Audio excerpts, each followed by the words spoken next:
Oui, salut, salut. J'espère que vous allez très bien. Sinon, moi, je vais super, toujours par la grâce de Dieu. Aujourd'hui, j'aimerais faire encore une vidéo parce que nous tendons déjà vers la fin d'année et la plupart des gens sont là à se poser des questions. L'année est finie, je n'ai rien réalisé, la pandémie est venue, donc tout est arrêté, je n'ai pas réalisé les rêves de ma vie.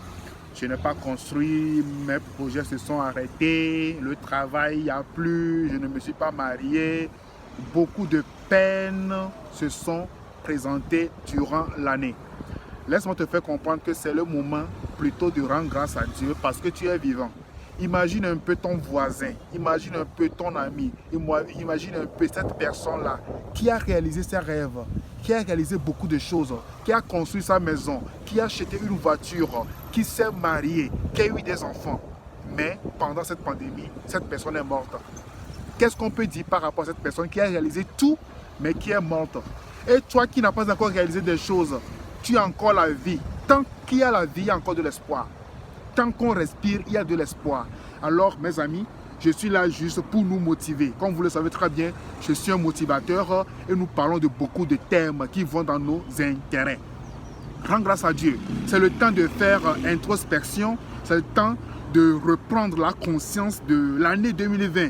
Dieu a permis que cette pandémie arrive. Dieu a permis que cette situation arrive pour que nous puissions avoir une bonne conscience, pour qu'on puisse savoir qu'il est le seul Dieu. Même les Américains, même les Européens, même les Asiatiques, même les Africains, tout le monde entier est touché par rapport à cette pandémie. Juste pour que nous puissions voir la grandeur de Dieu. Les gens sont en train de chercher le vaccin de cette pandémie, de cette maladie que je ne veux même pas prononcer. Ils ne trouvent pas, elles ne trouvent pas. Juste pour nous faire comprendre que nous sommes limités. Dieu a mis le monde sur une période de pause pour que nous puissions avoir une conscience claire par rapport à la vérité, par rapport à la Seigneurie, par rapport aux grandeurs du Seigneur Jésus-Christ, mes amis. Ce n'est pas le temps de se lamenter. Ce n'est pas le temps de dire que tes projets se sont reculés, tes projets ont pris, comment l'appelle-t-on, une allure très basse. Non, c'est le temps plutôt de dire merci à Dieu parce que tu es vivant. Si Dieu a permis que tu sois vivant, c'est que Dieu a un plan de bonheur pour ta vie. Comme le livre de Jérémie nous fait comprendre, le Seigneur a de bons projets pour notre vie et non de projets de malheur. Projet de bonheur, mes amis. Alors rendons grâce à Dieu.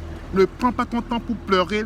Ne prends pas ton temps pour voir ce que tu n'as pas réalisé. Ne prends pas ton temps pour voir ton âge parce que tu es célibataire. Ne prends pas ton temps pour voir ce genre de choses. Mais rends grâce à Dieu et prophétise sur l'année 2021 qui s'approche. Prophétise. Il faut dire que l'année 2021 ne sera pas la même année pour toi. Même s'il y a pire, toi tu seras différent. Même s'il y a pire, ta situation sera changée. Même si tu es célibataire, 2021 va déclarer que tu seras marié. C'est comme ça nous devions faire. Même si la situation nous présente des problèmes, même si la réalité nous présente que non, on n'aura pas une issue favorable, laisse-moi te faire comprendre que tu es ton propre prophète. Rends grâce à Dieu pour toutes choses. Comme la Bible nous fait comprendre dans 1 Thessaloniciens 5, verset 18. Rendez grâce à Dieu pour toutes choses. Et en même temps, le livre de Romains nous fait comprendre. Apôtre Paul nous fait comprendre que toutes choses concourent au bien de tous ceux qui aiment Dieu. Tant que tu aimes Dieu, il faut croire que cette situation de la pandémie même a concouru à ton bien. A concouru à ton bien et rends grâce à Dieu et sois reconnaissant. Vous me comprenez un peu? Alors, il faut faire un acte de foi, il faut prophétiser sur l'année 2021 qui s'approche. Il faut te dire que tu seras plus que vainqueur. Tu ne vas pas vivre encore des choses que tu as vécues dans cette année 2020.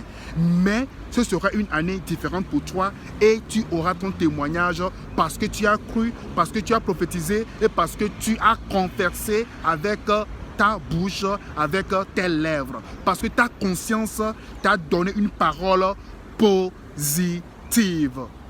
Que Dieu vous bénisse. soyons toujours dans la paix, soyons toujours dans la joie, soyons toujours dans une joie parce que nous avons la vie. Tant que nous respirons, il y a de l'espoir. Si Dieu n'a pas permis que tu meurs, c'est que Dieu a un plan pour ta vie. Ne sois pas désespéré, ne sois pas là en train de faire la comparaison par rapport à d'autres personnes qui ont réalisé leur vie, par rapport à d'autres personnes qui se sont mariées, par rapport à d'autres personnes qui ont réalisé le rêve de leur vie. Laisse-moi te faire comprendre que Dieu connaît ton plan. Il connaît tes soucis, il connaît tes projets, il sait ce qui est bon pour nous. C'est pourquoi la Bible nous fait comprendre que toutes choses concourent à notre bien. Vous comprenez un peu? Alors soyons toujours dans une espérance pour un avenir merveilleux, pour un futur glorieux. Que Dieu vous bénisse, que la paix et la grâce de Dieu soient avec vous. Je vous aime, on est ensemble. Bisous.